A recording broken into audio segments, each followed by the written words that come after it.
우리 하나님 은혜가 온 성도들에게 함께 하기를 바랍니다. 아멘.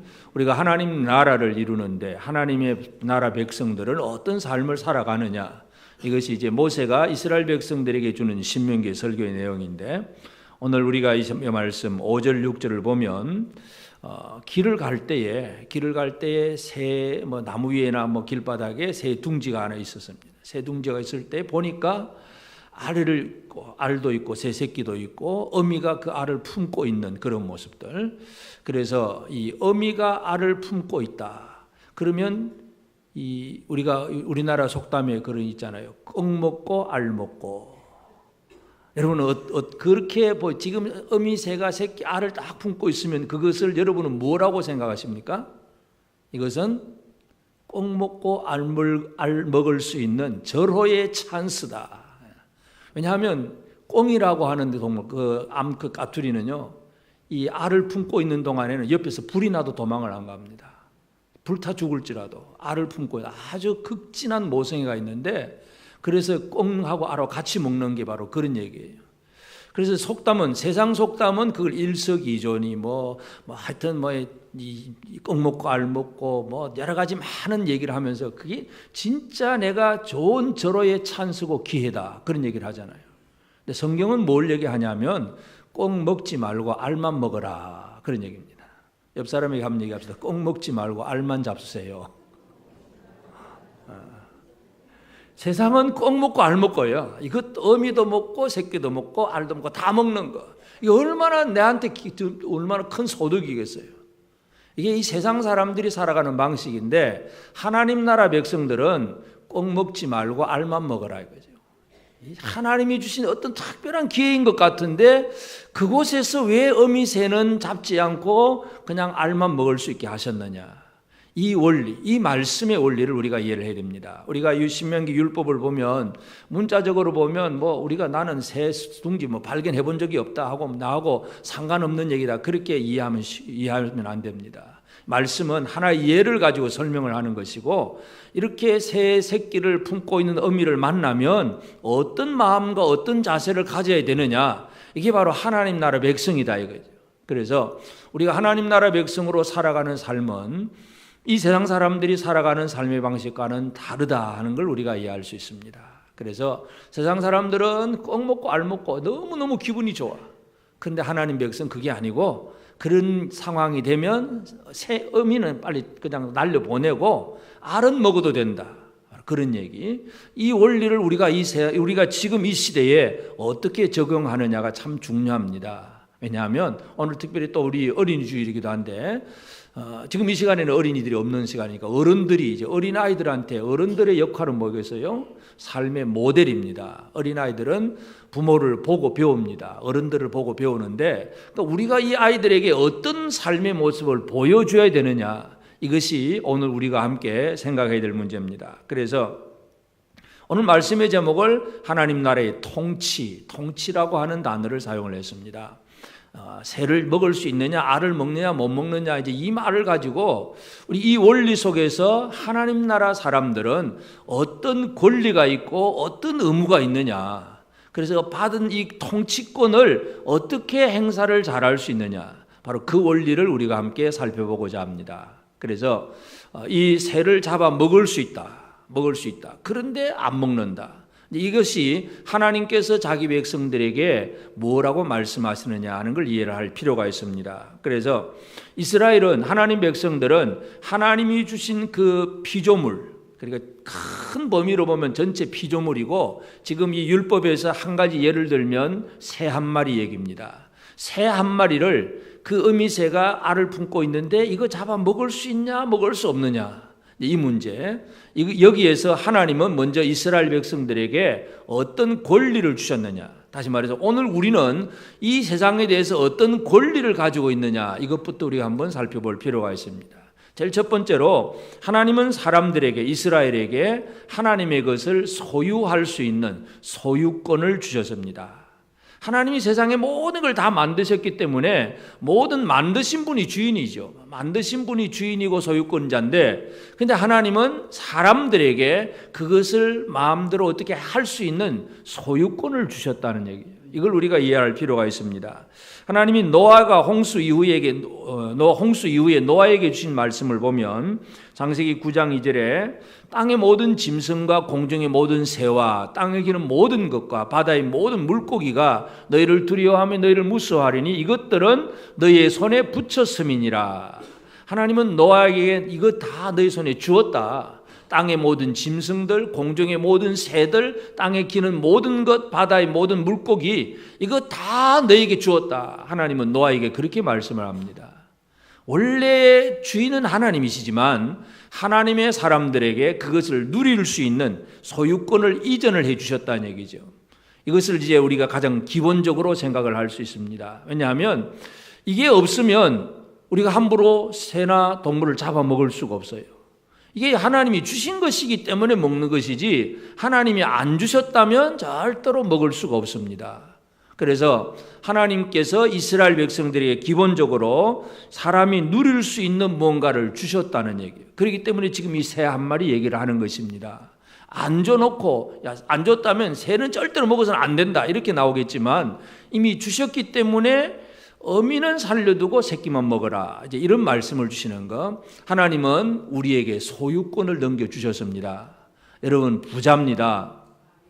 하나님이 많이 넘겨주셨어요. 이건 넘겨받았는데도 이게 내가 뭘 받은지 모르고 사니까 늘 힘없이 가난하게 사는 거죠. 하나님은 우리에게 뭔가를 풍성하게 넘겨주셨습니다. 하나님이 내게 넘겨주신 재산 목록이 무언가를 정확하게 깨닫고 아는 것이 중요합니다. 그리고 하나님은 넘겨주셨을 뿐만 아니라 넘겨주실 때의 하나님의 의도는 뭐냐 하면 그런 모든 피조물에 대해서 하나님이 사람을 지으셨을 때에 그 모든 피조물들을 잘 관리를 하라. 어떻게 보면 하나님의 것을 이제 맡아서 관리하는 청지기예요. 소유를 관리하는 권세를 가진 청지기로서 하나님이 사람을 지으셨는데 하나님이 사람 지으셨을 때 그런 얘기를 합니다. 창세기 1장 28절에 보면 하나님이 그들에게 복을 주시며 하나님이 그들에게 이르시되 생육하고 번성하여 땅에 충만하라. 땅을 정복하라. 바다의 물고기가 하늘의 새 땅에 움직이는 모든 생물을 다스리라. 통치하고 관리해라. 이게 하나님이 원래 사람을 그렇게 만들어 놓으신 거예요. 그래서 아담을 만드셨을 때에 땅에 충만해라, 정복해라, 바다의 물고기, 하늘의 새, 땅에 움직이는 모든 생물을 다 네가 알아서 좀 관리 좀 해라. 하나님이 모든 걸 만들어 놓고 마지막에 아담을 지으시면서 그런 말씀을 주시는 것입니다. 그래서 그냥 소유만 하고 있는 것이 아니라 이걸 내 마음대로 이제 관리를 할 수 있다는 거예요. 관리라고 하는 것은 뭐 예를 들어서 물질, 돈 같으면 은행에다가 넣었다가 뺐다가 내 마음대로 할 수 있는 거죠. 남의 재산은 우리가 그렇게 못하죠. 내 것은 내가 내 마음대로 넣었다가 뺐다가 또는 어디 그저 물건을 샀다가 뭐 또 어디 했다가 마음대로 움직일 수 있는 것이 관리하는 권한이에요. 그래서 단순히 소유만 하고 끝나는 것이 아니라 그 모든 것들을 잘 관리를 한다는 것. 이것이 바로 하나님 나라 백성들에게 주신 특권 중에 하나입니다. 그래서 기본적으로 사람들은 이 세상의 피조물들에 대해서 잘 소유하고 관리할 책임이 있습니다. 하나님은 이 땅에 있는 모든 것들을 뭐라고 말씀하셨냐 하면 창세기 1장에 그 모든 첫째 날, 둘째 날 쭉 만들어 가시면서 하나님 보시기에 좋았더라. 그래서 하나님 보시기에 각종 동물들, 하늘의 새들 막 다 만들어 놓으시고 하나님 아주 좋았다라고 말씀하셨어요. 그러니까 하나님이 좋았더라고 말씀하신 것을 잘 유지하고 보존하는 것, 이게 바로 하나님의 사람들의 사명이라는 얘기입니다. 그래서 소유를 했고 그 다음에 이걸 잘 관리하는데 하나님을 기쁘시게 해야 되죠. 하나님 기쁘시게 하는 것은 하나님이 보시기에 좋았더라 하는 것을 그냥 망하지 않도록 잘 관리하고 보존하는 역할, 이것이 바로 또 우리가 해야 될 일이고, 그래서 그것은 바로 소유를 관리하는 관리권을 가진 청직이라는 얘기고, 그런데 인간이 범죄함으로 사람의 죄악으로 결국은 환경까지도 파괴가 되어버립니다.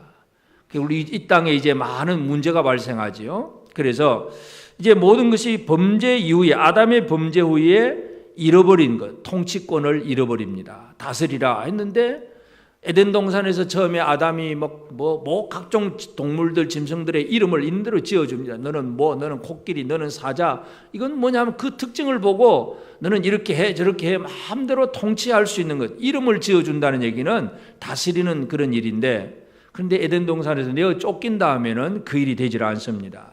그래서 이제 이 통치권을 잃어버렸는데, 하나님의 형상을 잃어버리니까 자동으로 통치권도 이제 없어지는데, 이제 또 이 이스라엘 백성들, 가나안 땅으로 들어가야 될 이스라엘 백성들에게 바로 이 율법의 말씀을 주신다는 얘기는 바로 너희들이 또 이런 통치를 해야 된다. 통치권을 회복시켜 주시는 하나님이십니다. 그래서 이 통치권을 회복을 하니까, 자, 새 둥지가 있는데 어미가 알을 품고 있다. 그냥 일석이조, 일거양득, 이거는 꼭 먹고 알 먹고 너무나 좋다. 그냥 먹어버리면 안 된다는 얘기죠. 통치를 하는데 어떻게 통치해야 되느냐, 이것을 이 율법에서 강조를 합니다. 그래서 이 하나님이 이 세상을 지으시고 하나님이 세상의 모든 것을 주관하실 때에 이제는 하나님의 마음, 하나님의 생각을 가지고 모든 일을 해나가야 됩니다.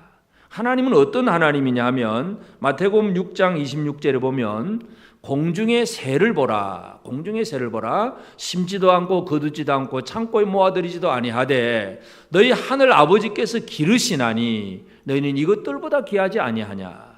물론 지금 예수님 제자들에게 하신 말씀인데 하나님 아버지가 하신 일이 뭐냐 이거죠. 공중의 새. 야, 새들이 어디 가서 농사 지었냐? 새들이 뭘 했느냐? 새들은 아무것도 하지도 않았어요. 그런데도 하나님은 그 새들을 기르시는 하나님이라는 얘기죠. 바로 그 새들을 기르신 하나님, 그 하나님을 알면 우리가 하나님의 일꾼이 진짜 더 하나님을 의지하고 할 수 있다는 그런 얘기인데, 하여튼 여기서 우리가 기억해야 될 것은 하나님은 새 한 마리도 기르시는 하나님이십니다. 참새 한 마리도 하나님의 뜻이 아니면 떨어지질 않습니다.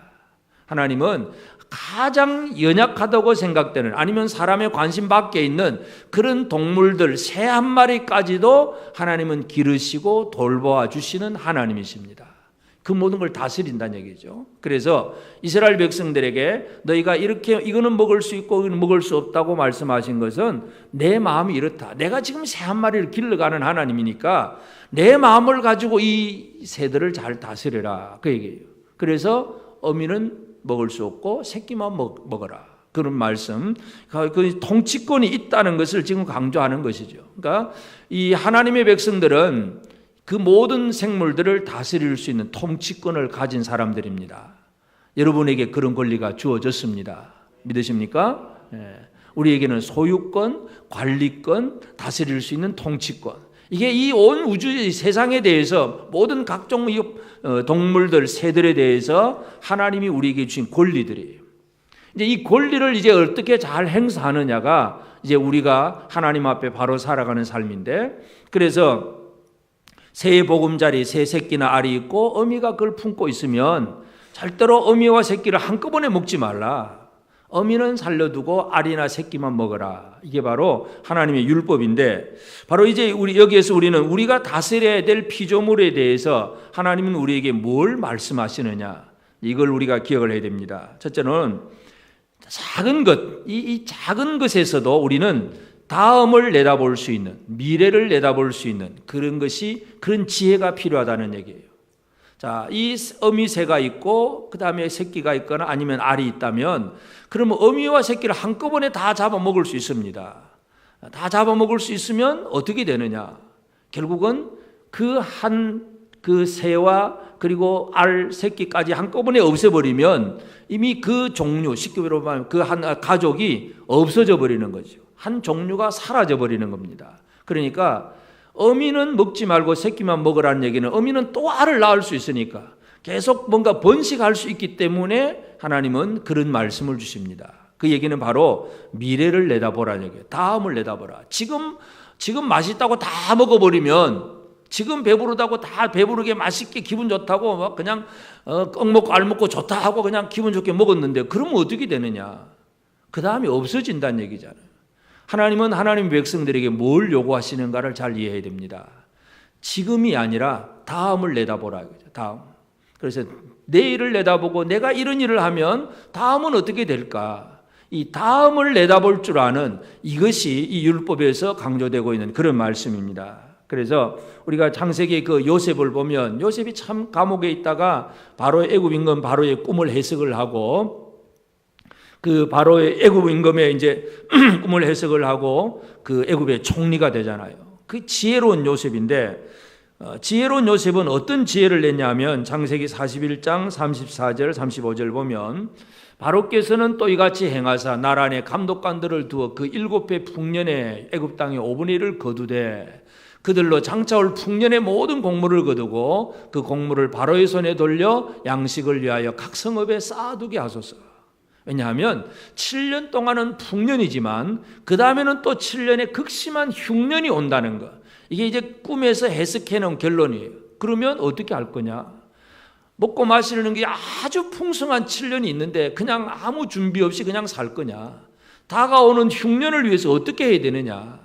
매해 5분의 1을 딱 저장을 하고 저축을 해두어서 다가올 7년을 준비를 합시다. 이게 바로 요셉의 지혜였고 애굽 임금은 그 요셉의 말을 듣고 바로 그를 총리로 앉히잖아요.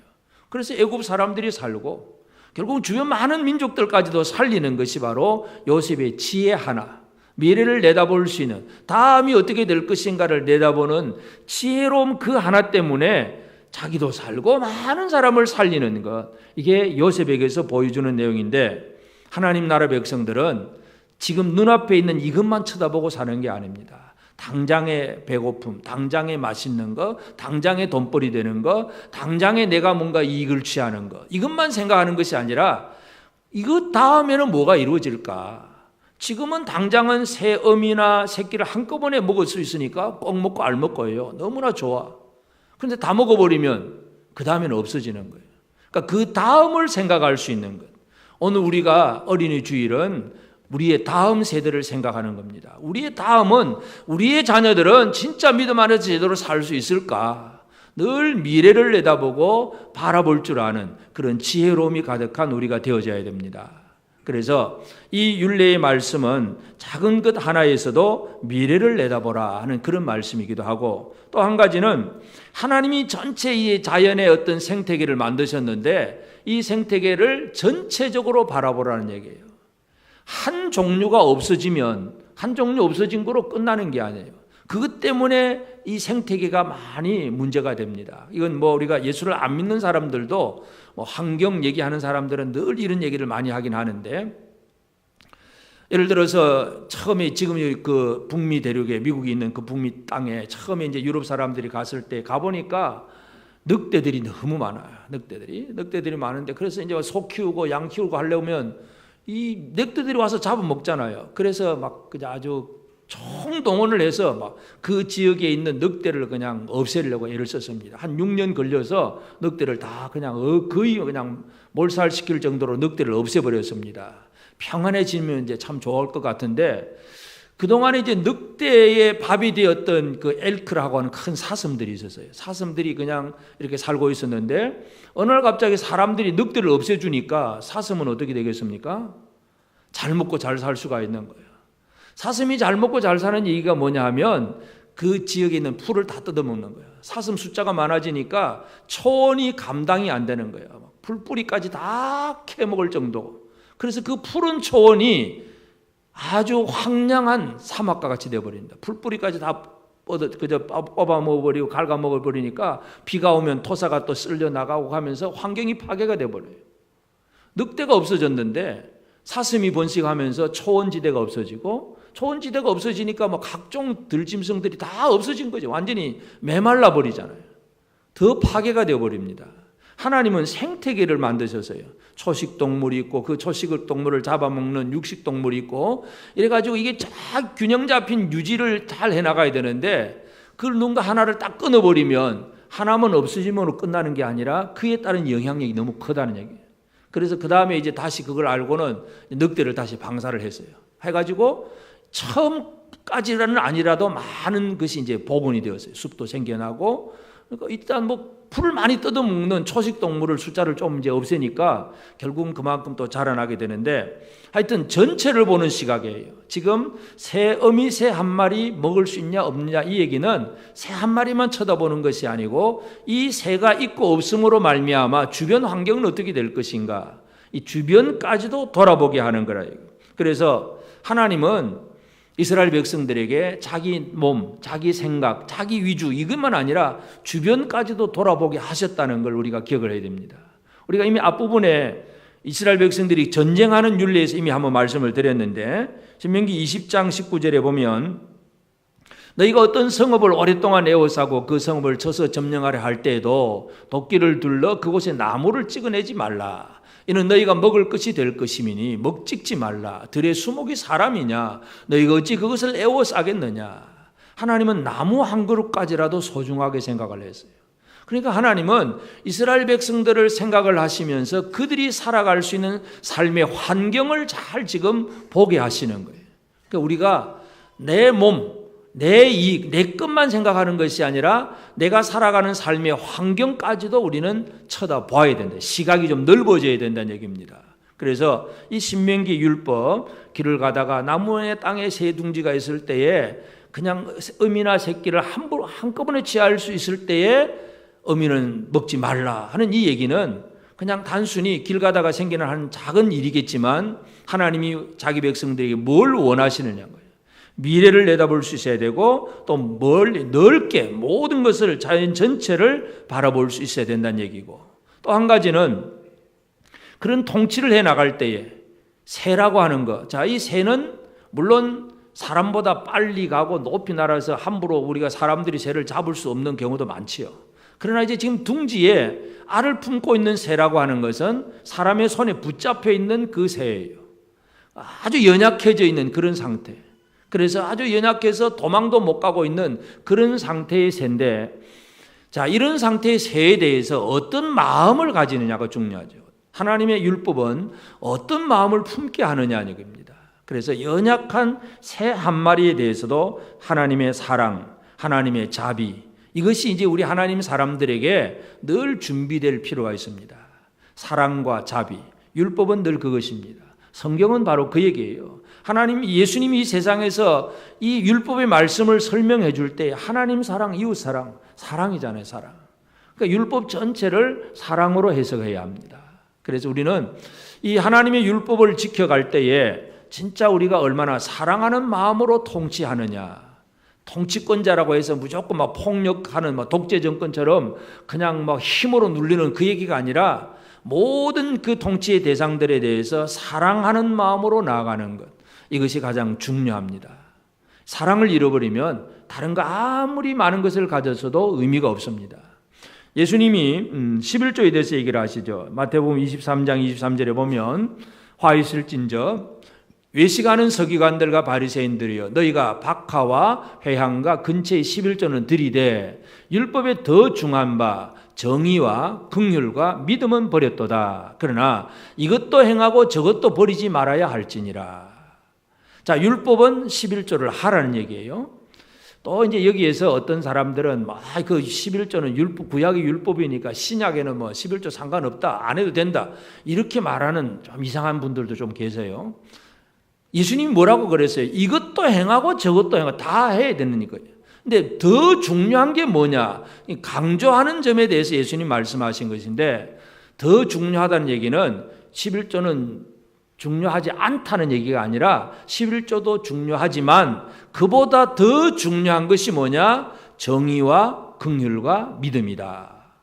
긍휼, 불쌍히 여기면 사랑, 이게 바로 더 중요하다는 걸 말씀합니다. 그러니까 11조 안 해도 된다 그 얘기가 아니라 11조는 하지만 11조만 하고 자기가 잘난 척해서는 안 된다는 얘기예요. 11조를 하는 사람들에게 더 중요한 게 뭐냐? 하나님 앞에 의로움, 정의로움이 있느냐? 사람을, 또 모든 어떤 피조물들을 불쌍히 여기는 긍휼함이 있느냐? 그리고 말씀에 대한 진정한 신뢰, 믿음이 있느냐? 이것이 더 소중하다는 것, 이걸 말씀하고 있습니다. 그러니까 당연히 하나님이 원하시는 그 일들을 이루어가는 과정 속에 11조를 하는 것은 필요합니다. 그런데 더 중요한 것, 사랑을 잃어버린 상태에서 11조만 가지고는 하나님 앞에서는 별 의미가 없다는 얘기입니다. 그러니까 11조를 하고 그걸 전부 다 사랑함으로 정의와 긍휼과 믿음을 가지고 모든 일을 해나갈 때에 그것이 진짜 완벽하다는 것을 예수님 말씀합니다. 그래서 이 통치권이라고 하는 거 그냥 다스릴 수 있다고 힘으로 다스릴 수 있겠지만 진짜 제대로 된 통치자는 사랑으로 통치하는 자들입니다. 여러분, 우리는 하나님이 우리에게 통치권을 주셨습니다. 이 통치권을 어떻게 행사할 거냐, 어떤 힘을 가지고 있느냐가 중요한 것이 아니라 힘이라고 한다면 사랑의 힘이 최고의 힘입니다. 우리나라에 지금 대선을 앞두고 있지만 대통령이 되고자 하는 사람들은 많잖아요. 근데 진짜 나라와 민족을 사랑함으로 하느냐, 개인의 어떤 이권과 생각으로 하느냐, 이게 참 우리가 분간하기 어려울 때가 많은데 아무리 봐도 진짜 예수님과 같은 그 사랑하는 마음, 진짜 온 백성 전체를 생각하고 위하는 그런 마음을 가지고 통치를 하려고 하는 사람이 너무나 적다는 것. 하나님이 좀 그런 사람을 세워주시기를 우리는 기도할 뿐이고, 하여튼 이 율법, 이 새 동지에서 새 새끼와 어미를 한꺼번에 먹을 수 있을 때, 그 잡을 수 있을 때에 어미새는 놓아 주어라 하는 그 얘기, 바로 그것은 우리가 다 미래를 내다보게 하는 것이고 보다 넓은 폭넓은 시각을 가지게 하는 것이고 진짜 깊이 있는 사랑의 깊이를 가지고 나아가야 된다는 그런 말씀이 바로 율례의 말씀입니다. 그래서 이제 오늘 우리는 이제 이 말씀을 우리의 삶에 잘 적용을 해야 되겠죠. 그래서 첫째는 이제 우리가 하나님 나라 백성으로서 우리가 이 통치권을 행사를 잘 해야 되는데, 첫째는 우리가 무엇을 통치하느냐, 하나님이 내게 주신 소유가 뭐냐, 내가 소유한 것이 뭔가를 이해할 필요가 있습니다. 여러분은 여러분의 재산 목록이 뭐라고 생각하십니까? 재산 목록, 그러면 가장 쉽게 동산, 부동산, 집이 몇 채가 있고 예금은 얼마나 있고 이런 땅은 어디 있고 이것만 생각을 하잖아요. 물론 그것도 하나의 재산의 일종의 하나입니다. 그런데 하나님은 우리에게 어떤 것을 주셨느냐를 잘 이해를 할 필요가 있습니다. 소유권을 확인을 해야 됩니다. 예수님께서 이 땅에 오셔서 하신 말씀, 요한복음 6장 39절에 보면 나를 보내신 이의 뜻은 내게 주신 자 중에 내가 하나도 잃어버리지 아니하고 마지막 날에 다시 살리는 이것이니라. 예수님은 하나님 아버지로부터 뭘 받았다고 말씀합니까? 뭘 받았다고요? 하나님이 내게 주신 자, 내게 주신 자가 뭡니까? 사람.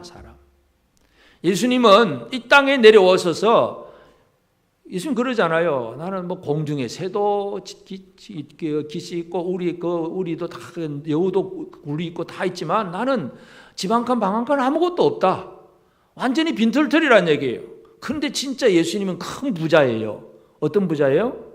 하나님이 보내주신 자, 내게 주신 자, 사람을 소유했다는 얘기예요.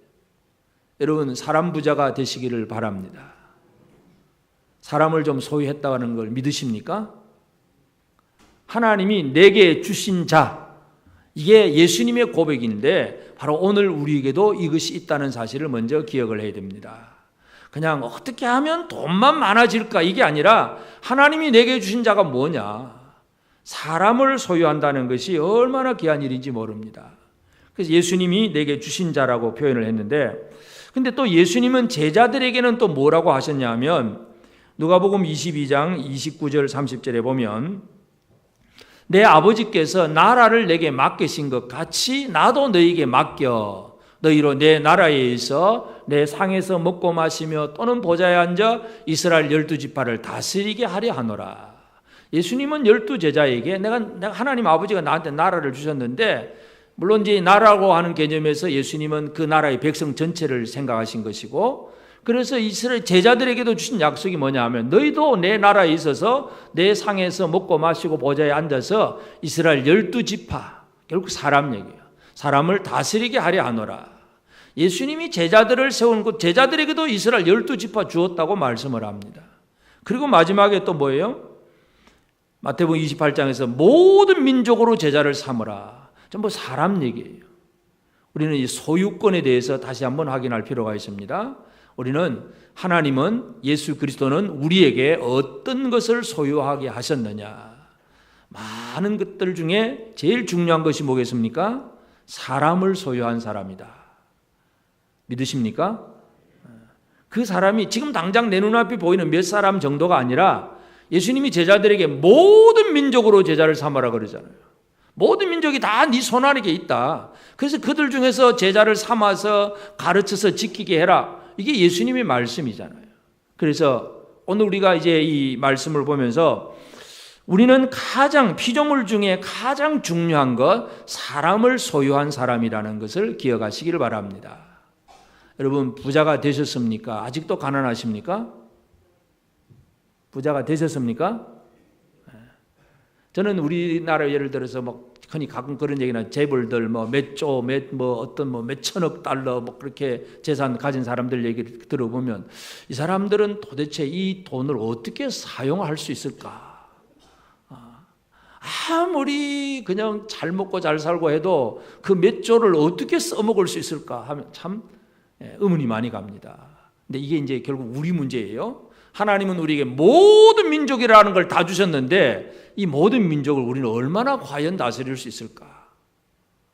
겨우 눈앞에 보이는 몇 사람, 아니면 선교사들 몇 사람 좀 후원하고 기도하고 요 정도, 이 정도에 머무르고 있지 않나요? 좀 더 큰 것을 하나님 주신 전체를 누릴 수 있어야 되는데 소유권에 대한 이 확신이 없어서 그렇습니다. 하나님이 내게 어떤 것을 소유하게 하셨는지를 기억하시길 바랍니다. 옆 사람에게 한번 격려합시다. 당신은 진짜 큰 부자입니다. 많은 사람을 소유했다는 사실을 기억하시길 바랍니다. 그리고 그렇게 소유했으면 이제 소유권자로 어떻게 이 모든 사람들을 관리하고 다스려야 되느냐. 이제 사람을 관리하고 사람을 다스려야 됩니다.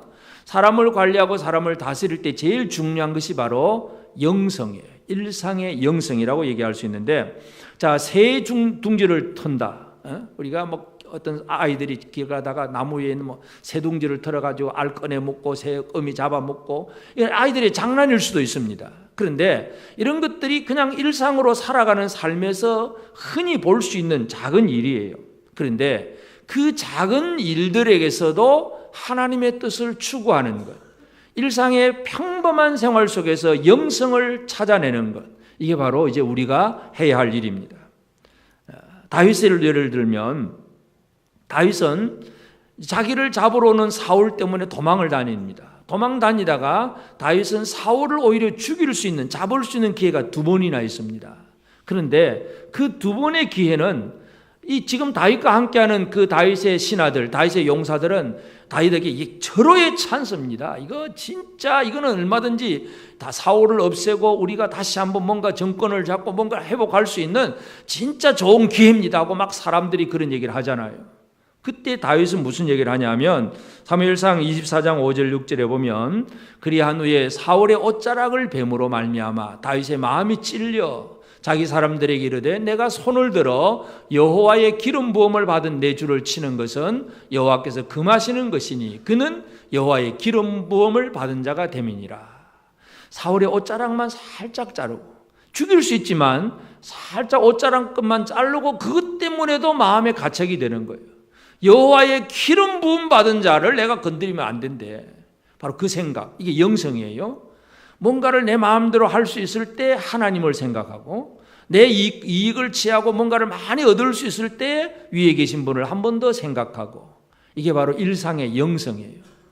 꼭 먹고 알 먹고 할 수 있을 때에 하나님은 뭐라고 그러셨지? 아니야. 이게 절호의 찬스인데 사람들은 막 그렇게 하자고 얘기할 때 아니야. 하나님은 그래도 어미는 먹지 말고 새끼만 먹으라고 하셨어. 이 하나님의 사랑, 이 하나님의 어떤 지혜, 이런 것들을 생각해내는 것이 바로 일상의 영성이다. 그렇게 얘기를 할 수 있습니다. 우리가 이 일상의 영성을 회복해야 합니다. 그냥 교회는 교회고 직장이나 또 가정에 가면 또 가정이고 따로따로가 아니에요. 직장 생활을 하든 장사를 하든 뭘 하든지 간에 언제 어디에서 어떤 상황이든지 하나님을 생각할 수 있는 이 일상의 영성이 나와야 합니다. 그래야 사람을 다스릴 수 있습니다. 그렇게 모든 일상 속에서 지금 다윗이 사울을 죽이지 아니하고 그렇게 함으로 결국은 나중에 보면 사울이 다윗에게 무슨 얘기를 합니까? 내가 잘못했다. 너는 진짜 어렵고 착한데 내가 너를 잡으러 다녔거나 내가 잘못했다. 사울이 오히려 다윗에게 잘못했다고 말을 할 수 있다는 거예요. 이것은 결국은 원수 갚으면 되돌아오는 것은 또 복수심이에요. 서로 미워하고 끊임없는 분쟁과 싸움만 나옵니다. 그런데 하나님을 생각함으로 그들을 다스려 갈 때, 영적으로 사랑으로 다스려 갈 때에 사람을 얻는 것입니다. 이게 바로 다윗의 통치고 일상의 영성 속에서 나오는 통치의 모습입니다. 이런 일들을 우리가 해나가야 됩니다. 그리고 결국은 이 다스려야 될 모든 피조물에 대해서 가장 중요한 것은 바로 사랑으로 이해하고 통치하는 것. 이것이 우리에게 가장 중요합니다. 믿음의 사람들, 성도들은 그리스도 안에서 왕노릇 하는 사람들입니다. 왕입니다. 왕노릇 통치하고 다스리는데 폭군이나 독재자처럼 다스리는 것이 아니라 사랑으로 이해하고 다스리는 그런 통치자가 되어야 된다는 것을 강조합니다. 우리가 하나님의 사랑하는 마음, 이것이 지금 우리의 마음에 잘 준비될 필요가 있습니다.